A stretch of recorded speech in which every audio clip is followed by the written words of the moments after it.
Ni impanuka ibaye igatera ubwoba abantu benshi igahahamura batari bake y'imodoka, dore ko ikubise abantu benshi banagendaga n'amaguru kuko ivuye mu muhanda isatira ka kayira k'abanyamaguru, ibikubise abantu benshi bagendaga, dore ko ari urujya n'uruza muri uyu mujyi. Aha ngaha niho iyi mpanuka ibereye, haguyemo bangahe se ubundi iyi mpanuka itewe n'iki? Byose reka nze mbikugezeho usobanukirwe neza igiteye iyi mpanuka, ndetse ugende unamenya abaguye muri iyi mpanuka. Njye mba nahakubereye kugira ngo uze gukurikirana neza ibi ngibi uko byagenze. Gusa kandi niba uzi kwitegereza neza, ntekereza ko ahangaha watangiye kugenda uhamenya neza. Bibaye ngombwa wahita unampa ibitekerezo bya muri comment, cyane ko abenshi twari turi kumwe ahangaha iyi mpanuka ibereye, nuza kumva amajwi menshi y'ibinyabiziga biri kugenda binyuranyuranamo ndetse n'amajwi y'abantu, ntuze kugenda wibaza byinshi.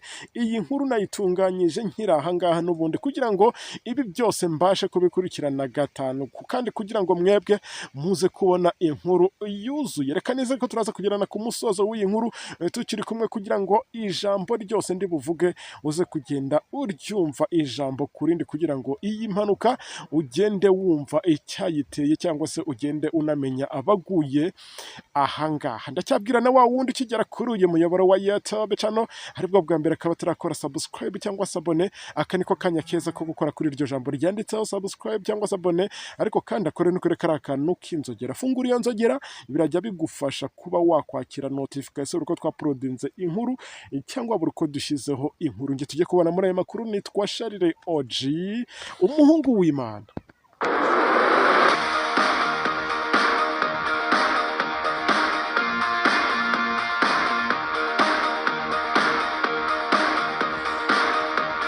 Iyi mpanuka ikimara kuba, abantu benshi bagiye batera hejuru bavuga bati izi modoka turazitinye niba ari ukunguku zimeze. Uri kwibaza uti izi modoka, kubera ko benshi bagiye bagaruka kuri izi modoka, nawe uhise wibaza ati izo modoka bavugaga ni izihe? Ni ubwoko bw'izi modoka, ni za zindi zikoresha amashanyarazi bazita iburide. Harya mujye muri comment mubimbwire mw'abantu mwe, njya ntabyo mbanzi, kuko iyi modoka ntwara cyangwa se iyi modoka nkoresha umunsi ku wundi inywa essence, sinjya ngo mbiyemere ngo ni za iburide nkuko nkunda kugenda mbyumva n'abandi bantu. Ni iburide, mujya muri comment mubimbwire ntaba ndi kubivuga uko bitari. Izi modoka za automatique zikoresha mu mashanyarazi, urebye iyi modoka ibyikoreye ahangaha muri uyu mujyi wakwifata ku munwa. Gusa kandi reka nze mbikugezeho byose ugenda usobanukirwa neza uko bimeze, ndetse ugende namenya aho iyi mpanuka ibereye. Aya makuru arizewe kandi mbanyakugerejeho kugira ngo usobanukirwe neza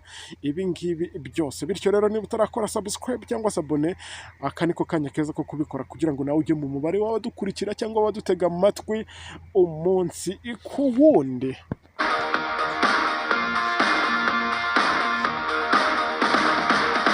Gusa kandi nanone mbere yuko nkugezaho iyi nkuru cyangwa se iyi mpanuka ibereye ahangaha, ni inkuru y'incamugongo, reka mbivuge gutyo. Ntago navuga ngo ni inkuru nziza, kubera ko nta cyiza cy'impanuka, nta kintu na kimwe cyiza kibera mu mpanuka, ntihazagira umuntu ukubeshya. Bityo rero nkundira ibi byose ngende mbikugezaho usobanukirwe neza uko bigenze. Iyi ni impanuka ibaye ubwo wabonaga rwose mu muhanda imodoka zose ari urujya n'uruza nk'uko bisanzwe bimera, cyangwa se nk'uko musanzwe munabimenyereye. Nimuza kumenya uyu mujyi uwo ari wo, gusa abahanga mu bantu bakunda gutembera umujyi cyangwa se mu bantu bakunda gutemberera ahantu nk'ahangaha batangiye guhita bamenya ati ahangaha ni aha n'aha.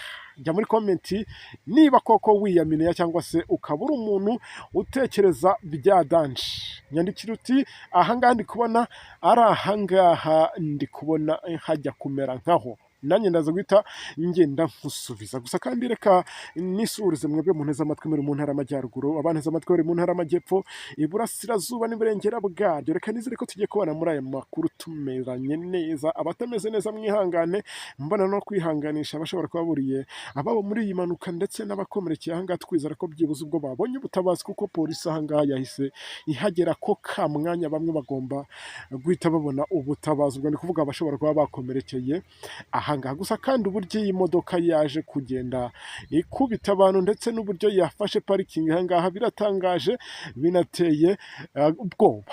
yaje kumera nk'aho isadutsemo kabiri bitewe na cya cyuma baba barashyize ku ruhande, yaje igikubita ndetse ni nacyo cyanayitangiye, ngira ngo uri kubibona uburyo cyayifashemo. Ni ibintu bitangaje, ni n'ibintu biteye ubwoba bidasanzwe. Bityo rero namwe duhorana mu mujyi wa Kigali, reka nizere ko tugiye kubona muri aya makuru abadiaspora, hari abatuye ku mugabane wa Afurika, abatuye ku mugabane w'Uburayi, mwese nabahaye ikaze, mwongere volume kugira ngo aya makuru tuyabanemo mwese mumeze neza, kandi hatagira umuntu n'umwe ugenda adakoze bya bindi mba ndi kugenda mbabwira. Natangiye mvuga gukora subscribe cyangwa se abone ni umuco w'abanyarwanda ndetse n'abatuye hanze y'u Rwanda. Mwese reka nizere ko nta muntu n'umwe uri buntenguhe, ibitekerezo byanyu mubisige bitewe n'inkuru mbagejejeho. Reka nizere ko mwese mumeze neza, abatameze neza mwihangane, kubera ko uba usanga iyi si ibintu biberamo aba ari uruvange, ni uruvange rwa byose. Wowe wishimiye uyu munsi,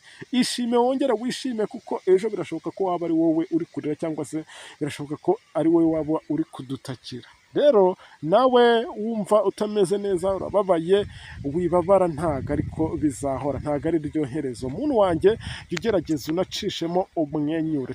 Twaje rero ntago turi butinde, reka twigarukire kuri iyi mpanuka ibereye ahangaha mu mujyi wa Kigali mu karere ka Gasabo. Ubwo nizere ko wahise umenya aho iyi mpanuka ibereye, ntiriwe njya muri byinshi, reka ngende mvuga uti abantu baguye muri iyi mpanuka Imana ibakire mu bayo. Iyi ni imodoka nakubwiye ko ari imodoka ya automatique yavaga hariya, ubwo birumvikana ko yavaga ku Gishushu yerekeza mu mujyi. Ubu usanga ntiwahamenye ko ari kuri convention, ubwo se uragira ngo mbivuge cyane? Gusa kandi ubwo ababizi cyangwa se abazi ahangaha bahise bahamenya hahandi uko hakase, ngira ngo murabizi neza. Uturutse kuri ya nyubako nini, ubwo ukatukomeza aho ngaho Kimihurura, muzi uko ahangaha hateye, akaba ari naho iyi mpanuka ibereye, nk'uko abantu benshi bagiye babitubwira. Iyi mpanuka ikimara kuba, bamwe bagiye bavuga bati sinyiguze iyi modoka ya iburide, ngende kwivugira iburide, ariko hari umuntu ugeze kumbwira ngo iburide ngo ni ubwoko bw'ifumbire mvaruganda. Sinzi impamvu ubwo byaje guhindukira bikitwa imodoka ikoresha amashanyarazi. Mujye muri komenti munsobanurire, nanjye mbashe kumenya neza iby'izi modoka, ndetse njye menya uburyo ndi busobanurire umuntu umbajije uti harya izi modoka bazita ngo iki, nanjye njye menya ngo ndamubwira ngo ni iburide cyangwa se ni ikindi kindi, bitewe n'uko mwebwe mubizi ikundusha. Tudatinze rero, reka nkubwire ko iyi modoka byaturutse ku muvuduko yari ifite, aho uyu nguyu yahagarikwaga na polisi, ngira ngo hariya iba ihari neza cyane, iryamiye amajanja, irimo ireba ibinyabiziga. Uyu bamuhagaritse imodoka arayagiserera, koko arongera arayagiserera. Ubwo bamuhagarikiye hafi neza ya rompu uri hepfo ya kaminuza runaka, ntavuze, ntabwo baba bamuhaye amafaranga yo kubamamariza. Ni nabwo uyu nguyu yageraga ahangaha gukata ahandi biba ikibazo, imodoka ayiboneza ahangaha muri ubwo buryo. Uburyo yafashe ahangaha rero nibyo bintu byagiye bitangaza abantu benshi, ati karabaye mwoka byaramye, iyi ngiyi ifite satani, cyangwa uyu mushoferi niko asanzwe aparika. Byaje gutangaza benshi, icyanatangaje benshi kurushaho nuko wari utwaye imodoka bamukuyemo rwose ari muri rye, ari mutaraga, gusa baje kumukubita igipimo basanga yari yanyweye agacupa. Ubwo nibyo yahungaga, yatinyaga ko bari bumuhuhishemo, aravuga ati reka nyagiserere. Ubwo babigendeyemo nyine ni abagendaga n'amaguru, yo disi, ubwo nyine babaye ibitambo nta kundi. Ubwo uyu nguyu nawe, kubera ko bamukuye muri iyi modoka ameze nk'umuntu nyine wihagazeho ukuntu, birashoboka ko yaba yanaviriyemo imbere, akaba ari ukwihagararaho kw'agacupa kamurimo. Ubwo bavuze bati reka nawe tubanze tugukoze aha n'aha. Ubwo ni kwa muganga, birumvikana, ibindi turaza kubikurikirana nyuma. Aba ngaba nabo bahatakarije ubuzima, rero ko dukomeze tunihanganisha imiryango yabo, ndetse n'abagiye bakomerekera ahangaha tubabwire ngo muraza gukira. Nubwo aka kanya batari kutwumva, ariko ubwo bageze mu maboko y'abaganga, reka twizere ko abaganga bacu baba bari mu kazi kose, baraza kugenda babikurikirana neza cyane. Abangaba bakaza kugenda basubirana ubuzima bwabo. Gusa nakongera kubwira abantu batwara ibinyabiziga rwose, akantu k'agacupa mukirinde. Niba uzi ko wagasomye cyangwa ugashaka, parika ikinyabiziga hariya. Polisi ndayishimira, dore igiye kujya ipima n'abagenda n'amaguru n'abatwara amagare, ndetse abamoto bo ni urucabana. Ibyo bintu mubizirikane. Niba wanyweye icupa, si undi warinywereye mu rugo, ngo iriryoha ni iryo mu kabari. Nibyo ngibyo mwigize rero, rinywere mu kabari, ibintu byo kuvuga ngo urajya kuri moto uteza abandi bantu impanuka cyangwa akaga nk'aka ngaka ntabwo tubishaka muri iki gihugu habe na gato. Ubwo reka nizere ko mwese rero bibasigiye isomo rikomeye cyane, mujye mumenya uko muri bwitware. Nawe urinywa ukarizegeje ukavuga ngo kubera ko ntacyo utwaye reka ugende mu muhanda udandabirana, nawe hari ibihano byakugenewe polisi yabijemo nabyo. Urumva nawe konterevasiyo ugomba kujya uyirya kandi nta kinyabiziga ufite. Ugomba mbarabuye. Reka nizere ko dusubira amakuru yacu ari imbere, kandi nizere ko mwanahise mumenya icyateye iyi mpanuka ndetse n'aho yabereye nk'uko ibi ngibi byose nagiye mbabwira. Reka mbabwira ngo mwakoze kuntega amatwi, tuze gusubira amakuru yacu ari imbere. Nyumvuga kuri mikoro nitwa Sharire OG, asante sana.